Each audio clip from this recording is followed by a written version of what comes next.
Bienvenue à toutes et à tous, on se retrouve sur Droit de Cité. C'est le studio TV du mouvement associatif pour ce grand rendez-vous des associations. On a une nouvelle invitée, ravie d'accueillir Bénédicte Termelin. Bonjour. Bonjour. Déléguée directrice générale de France Nature Environnement. France Nature Environnement qui se bat pour la protection de la nature et l'environnement. Et vous avez du boulot. Exactement. On a Depuis du boulot, longtemps, oui. mais on s'en rend compte maintenant pour certains. C'est ça, et on voit que les choses s'aggravent et vont de plus en plus vite. On nous avait prédit un dérèglement climatique qui arriverait avec des effets dans quelques années, et puis on voit que ça s'accélère et ça va de plus en plus vite. Bon, si je pense qu'il y a encore eu un glacier hier qui s'est effondré en Italie et qui a occasionné des morts sur des gens qui étaient par là, des randonneurs. Et personne n'imaginait que ça pouvait arriver. On l'avait en tête, ça va venir un jour, ça va venir un jour. Bah oui, mais non, mais c'est juste là, maintenant. Ils sont juste là, maintenant. On voit la canicule, on voit les sécheresses, on voit les inondations, on voit les glaciers qui s'effondrent, on voit la biodiversité qui s'effondre, les insectes qui disparaissent, et on ne fait rien. Enfin, les associations se battent. C'est rentré aussi dans le logiciel de beaucoup de citoyens. On voit bien que les façons de s'alimenter, les façons de consommer, elles sont en train de changer, notamment dans la jeunesse. Mais si on n'a pas des politiques publiques qui justement imposent un certain nombre de choses, parce que c'est bien les prises de conscience individuelles, mais il faut aller beaucoup plus loin que ça. Il faut des politiques publiques qui imposent un certain nombre de choses et qui, en fait, changent le modèle complètement pour le retransformer et qu'on arrive finalement à se déplacer, à consommer, à se nourrir, à se chauffer, etc., différemment et mieux, parce que c'est pas moins bien, en fait. Exactement. Et parmi les sujets qui sont extrêmement important pour changer le modèle, il y a un sujet qui a des difficultés à émerger, c'est celui de la sobriété. Vous y avez travaillé ici sur Droit de Cité dans un atelier brainstorming collectif qui s'appelle « Quand la sobriété éclaire l'horizon ». Et c'est un sujet qu'on n'aborde pas trop, et pourtant sans sobriété, on aura du mal à changer demain, parce que la sobriété, c'est la sobriété énergétique, c'est se chauffer différemment, baisser de degrés. On n'en parle que maintenant parce qu'on sait qu'on va avoir des pénuries de gaz, parce que c'est la guerre en Ukraine et ses conséquences, mais ce sujet est d'abord environnemental. Oui, mais ce n'est pas forcément baisser la température, hein. C'est d'abord et avant tout isoler les logements. Très juste. Parce que quand on isole les logements, en fait, on consomme beaucoup moins d'énergie. Il y a plus de confort en hiver et on ne le dit jamais, beaucoup plus de confort en été, parce que la température, elle ne monte pas dans un logement bien isolé. Donc la chasse aux passoires thermiques, les bureaux, les logements, mais les bureaux les logements, c'est fondamental. Alors, dans la sobriété, il y a aussi des choses que on peut... Les transports, nos déplacements. Oui, nos déplacements, mais la sobriété, en fait, c'est un mot qui fait peur, alors que c'est des choses très simples. Par exemple, sobriété énergétique dans une ville, mais arrêtons d'avoir des lampadaires éclairés, qui éclairent toute la nuit. Ça sert à quoi ? Alors, il y a des endroits, c'est important. Des buildings à la Défense. Des buildings à la Paris. Défense qui sont éclairés tout le temps, ça, c'est pas normal. Voilà. Et en matière de transport, c'est pareil. Il faut qu'on réfléchisse à avoir des modes de transport qui soient beaucoup moins consommateurs d'énergie et pas forcément, d'ailleurs, peut-être réduire nos transports. Mais réduire nos transports, ça ne veut pas dire qu'on va rester chacun coincé chez soi. Hein. C'est pas la même chose. Hein. C'est pas ça qu'on veut dire. Hein. Et vous parliez de transport. On voit de plus en plus dans les transports ces dernières années des écrans qui diffusent de la publicité. Là, j'imagine que vous deviez être complètement hors de vous. Oui, parce que les écrans qui diffusent de la publicité, en fait, effectivement, d'abord, ça consomme énormément d'énergie. En plus, en général, c'est de la publicité pour nous vendre des choses et nous faire consommer plus. Et c'est la difficulté de la publicité, en fait. Hein. C'est que souvent, la publicité va aussi inciter...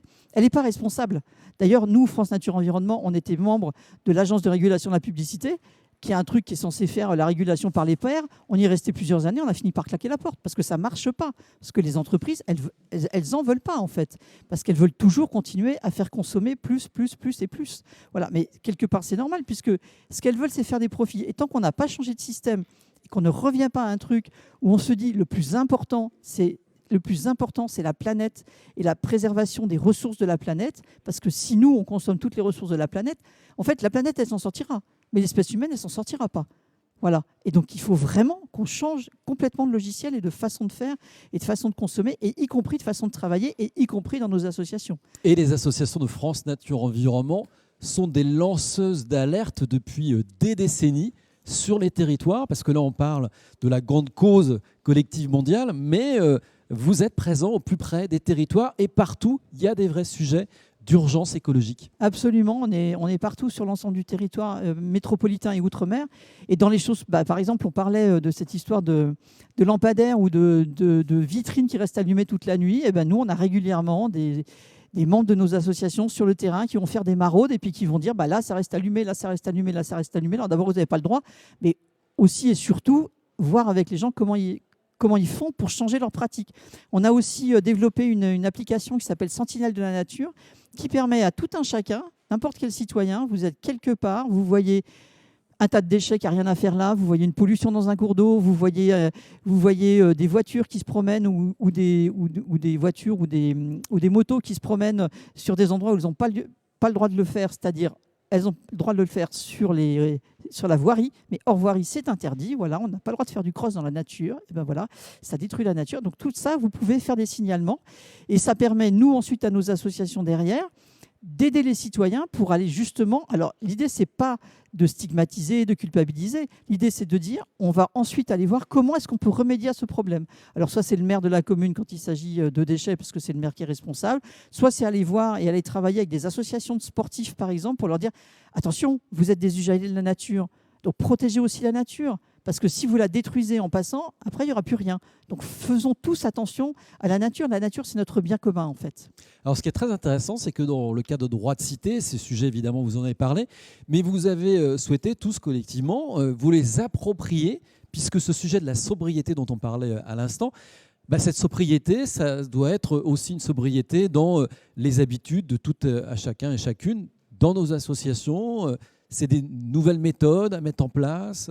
C'est des nouvelles méthodes. C'est alors évidemment le papier recyclé, mais ça, tout le monde le fait depuis longtemps. C'est avoir sa gourde et pas avoir des petites bouteilles d'eau, des choses comme ça, mais aussi faire attention, là aussi, à ces bureaux, quelle énergie on utilise, comment est-ce qu'on fait pour réduire la consommation d'énergie, se poser beaucoup de la question sur le numérique, parce que souvent on dit le numérique, ça permet d'éviter le papier.